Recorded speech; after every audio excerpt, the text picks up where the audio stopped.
Welcome to my series here where I try to see if I can solo some of the OP10 Raid Bosses with only OP0 gear. As you can see, we are taking on Terramorphous today, and I have already done Haderax and Pyro Pete. If you guys want to check out those videos, I will link them in the description, as well as a full speedrunning Raid Boss video if you want to check that out. But anyway, whenever I do these challenges, I do like to start at OP10 and work my way down. So as you can see here, we are starting with OP10 Terramorphous with OP10 gear. And you can see Zer0 can make pretty quick work of him. This was a pretty good run. Some bad play on my part extended it a bit. I could have finished it quite a bit faster if I had been playing a bit better. But you know, still a good time. And you can see how easily Zer0 can deal with OP10 Terramorphous. And then we'll go ahead and move on down to OP8. Like I said, I do like to work my way down. We won't do, you know, every other level. We'll probably do this one, this OP8 run, then OP5, then I believe OP2, and then OP0. And there will be timestamps up if you feel that's a little too repetitive and you don't want to watch them all. But you can see even here at OP8, we're still, he's OP10, we're just OP8. You can see we're still able to take him out pretty quickly, doing a lot of damage to him already. Contrary to what a lot of people believe, sniping is actually very, very effective at OP10, both for raiding and for mobbing. And the limited ammo pools are really the only issue, which for mobbing it's not really an issue at all. And fortunately for raid bosses, it depends on the specific boss. For Terramorphous, you can always get more ammo out of the tentacles, so that's what's going to allow me to do this challenge, as well as, you know, Critical Ascension itself, which is obviously incredibly strong. Now, as you do deal damage to Terramorphous, you can see his sniper, or his crit spots will disappear, and then it'll be harder to deal damage to him. So I'm just at this point waiting for him to show me a critical spot so I can finish taking him out. He does shed slag very quickly, so you do want either a Crossfire or a Bouncing Bonnie. A Bouncing Betty, a non-unique might work, but you know, something like that to repeatedly apply slag to him. Ideally, you want a lower level one. I'm using an OP10 one simply because it's the only one I had, and that's not really that much of an issue. The only problem is if you throw it, then you can't run into the area where you threw it, or you will down yourself. So you can see this happens with Terramorphous sometimes. He'll have a little sliver of health left, and then it'll take you a while to finish him off. Which again, this is partially because I just wasn't playing very well in this particular run. But whenever I do these raid boss videos, I also like to show runs that don't go as smoothly, because, you know, a lot of the videos on YouTube are simply people's best runs, and it might give people the impression that if you don't play perfectly, then it's basically game over.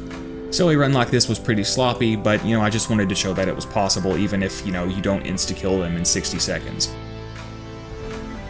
And now here we are with OP5 gear, facing off OP10 Terramorphous.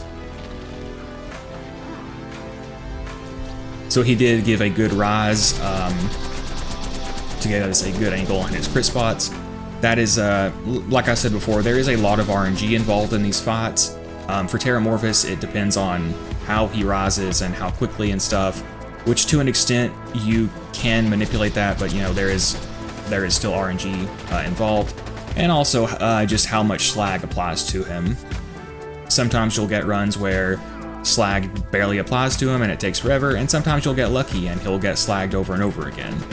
Now you can see I am doing the strategy where I wear my Stockpile Relic and I drop the the Fire Bone on the ground, so I can then pick up the Fire Bone and gain that damage bonus and that cooldown bonus once my Stockpile Relic has stopped benefiting me. Now this Stockpile Relic is a very good one. It gives me grenade and sniper ammo, which is really nice for especially situations like this, because I can throw those grenades and then I'll also have the extra sniper ammo. Now, if you're doing like a speed run, or if you just want to kill him as quickly as possible, you don't want to use the Stockpile Relic, you just want to use the Firebone, because you do actually have enough ammo to finish him off, as long as, you know, you hit him while he's slagged and while your B shield is up. But, you know, if you find it kind of hard to consistently do that with just 132 rounds, you can use a Stockpile Relic at first to give yourself a little bit more room to work with. However, it's, you know, arguably definitely still worth just using the Firebone because you can always get ammo back from the tentacles. Obviously, I'm doing more of an extreme challenge run here, so I definitely knew I would need the extra ammo, so that's why I was doing that. But yeah, if you just want to kill him as quickly as possible, yeah, just use the Firebone. I think speedrunners typically actually use Two Fang in this fight, which is it's kind of the same thought process, which is that you'll still have enough ammo to kill him as long as you hit enough of your shots while he's slagged and, you know, while your B-shield is up. But that's pretty risky, and it does it is less reliable, but you know, that's basically what speedrunning is all about, which is, you know, going for the fastest kill possible, even if it's, you know, a less reliable or a more risky method. I do find Terramorphous to be a lot of fun. You know, he's not super complicated, but I think he's a good example of how simplicity can still be a lot of fun. Like, you don't necessarily need super mechanically complex fights. Just the stuff he's got going on makes him fun enough, in my opinion. You know, he's got those crit spots which will vanish after they take enough damage, and he's got his tentacles, and he can rise out of the ground and disappear. If Gearbox insists on using immunity phases, I would prefer them to be implemented this way, where, you know, they don't typically last very long, and you can actually damage the boss. It's not like they have 3 separate health bars, like some of the immunity phases in Borderlands 3. And there you go, we take him out at OP5. He, like I said, he is fairly simple, but that doesn't make him not fun. And here we are at the OP2 run. Originally, I did the OP0 run, and it was very similar to this run, except it just took 6 seconds longer. I ended up deleting that footage because apparently I'm a smooth brain, so I had to redo it, and it took quite a bit longer on the OP0 run, which I guess it kind of worked out, because if I hadn't done that, then you basically would see this exact sequence 2 times in a row, and that OP0 run will, you know, again, it'll let me show that you can keep fighting in these raids, and even when everything doesn't go smoothly, you can still finish him, and you can still beat these raids. Now, obviously, I'm not going to say that everyone can do it with OP0 gear, but with OP10 gear, if you just keep trying and you just practice, you should be okay. So you can see I'm just trying to get my crits up. You can see we're already at 84 stacks of critical ascension. And like I said, that is what is going to allow Zer0 to do a lot of these raids with OP0 gear. Like I said, I have already done Haderax and Pyro Pete. The ones I've done so far have been ideal to do because Zer0 can fight them and stack critical ascension on them. And, you know, I wouldn't be using like a boar kill. Like, obviously you could boar kill Hyperius with OP0 gear. You can boar kill him with like level 1 gear, or at least you could at OP8. I'm assuming that's still the case. But, you know, that would be kind of boring. People probably wouldn't consider that legitimate anyway. But you can see, even though he's OP10 and we're OP2, we're still able to do significant damage to him. And like I said, I do have to keep gathering ammo from the field, because of how much lower level our gear is compared to his level. But that's not a problem, you know. Little crevice here can offer you a lot of protection. People call it a glitch spot. I don't really know if I consider it a glitch spot, because it doesn't make you immortal or anything. It just offers you a lot of protection.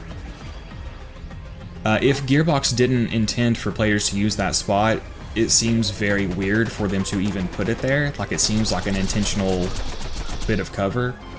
But, you know, maybe I'm wrong. Gearbox has certainly made stranger decisions than that. Or honestly, maybe I just don't understand how to fully use the glitch spot. But from certain angles, certain attacks can still hit you, so that's why I don't really consider it a glitch spot. Terramorphous is a lot of fun. The main bug with him is that if he hits you too far into the air, and like you hit the ceiling or you hit back next to the entrance, his health can refill like all the way back to full, which is really annoying. And, you know, at that point, your best bet would be to just start over. Sometimes his crit spots don't actually come back. Like, if you had made it this far and then died, sometimes when you re-enter, they aren't there, so you'll just have to save and quit in that instance. But you can see that was OP10 Terramorphous soloed with all OP2 gear. That run was about 2 minutes and 53 seconds. Like I said, the original OP0 run I did ended up being 2 minutes and 59 seconds, but I did delete that footage because I'm a smooth brain. So here we'll have one that was like a couple minutes longer. But like I said, it will be a little bit more variety, I guess, because you won't just be seeing that OP2 run again, except, you know, 6 seconds slower. So you can see off his first rise, we already got 42 stacks of critical ascension, which is pretty good. And you can see right there, I think I ended my deception just a hair too early, and that's why that projectile hit me.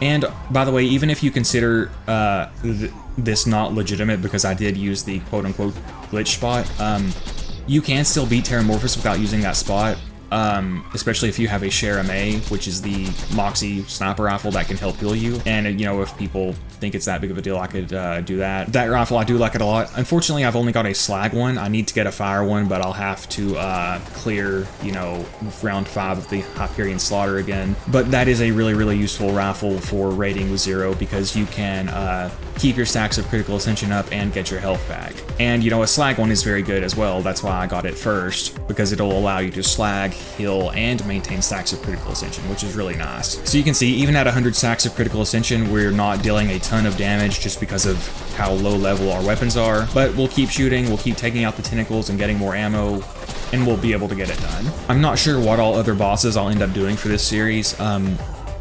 Like I said, I could do like Hyperius, I could bore him pretty easily. Oh, by the way, if Terramorphous ever starts to knock you off the map, if you're playing as Zer0, you can use Execute to try to get back. And also, Terramorphous will rise from the ground exactly 30 seconds after you activate the horn. But like, I could probably beat Hyperius at OP0 with a melee build. I've beat him at OP10 with a melee build, and I think it took about 13 minutes.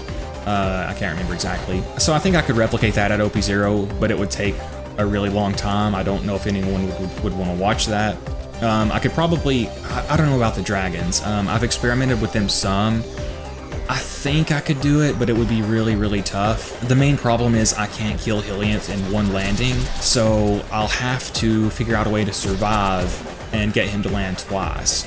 I should be able to do that, although, like I said, it will be extremely difficult. As long as I can take out Hylianth, I should have enough stacks of critical ascension after he's dead to finish off the other ones. But it will be very, very tough. Obviously, stuff like Vermivorous, I could also bore him, but I don't think people would really want to see that. I have beat him legitimately with just a gun Zer0 build, but I don't think that would be particularly entertaining at OP0.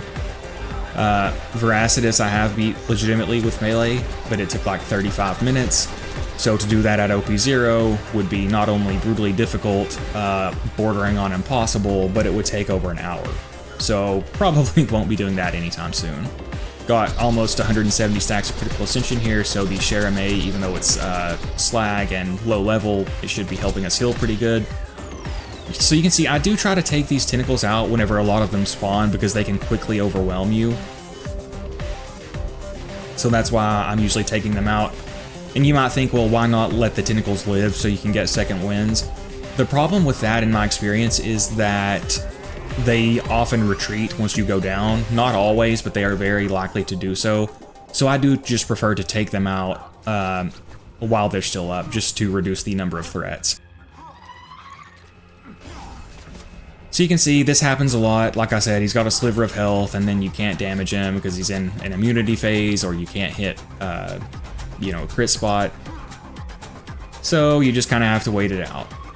So like I said, you know, it doesn't matter, even if everything doesn't go smoothly, you just keep fighting and you can still win a war of attrition. Right now, he's just wasting my time because, again, I can't hurt him and he can't hit me from that angle. He can hit you from another angle. And like those flying rock attacks can still hit you and stuff. Plus sometimes he will summon threshers that just slap you. I can't remember what they're called. Oh, he'll also do a big singularity attack if you take too long.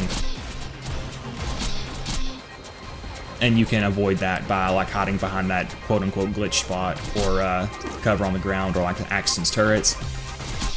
But anyway, guys, that is OP10 Terramorphous the Invincible, soloed with all OP0 gear. I do hope you guys have enjoyed the video, and I do hope to see you next time. Have a good day, guys.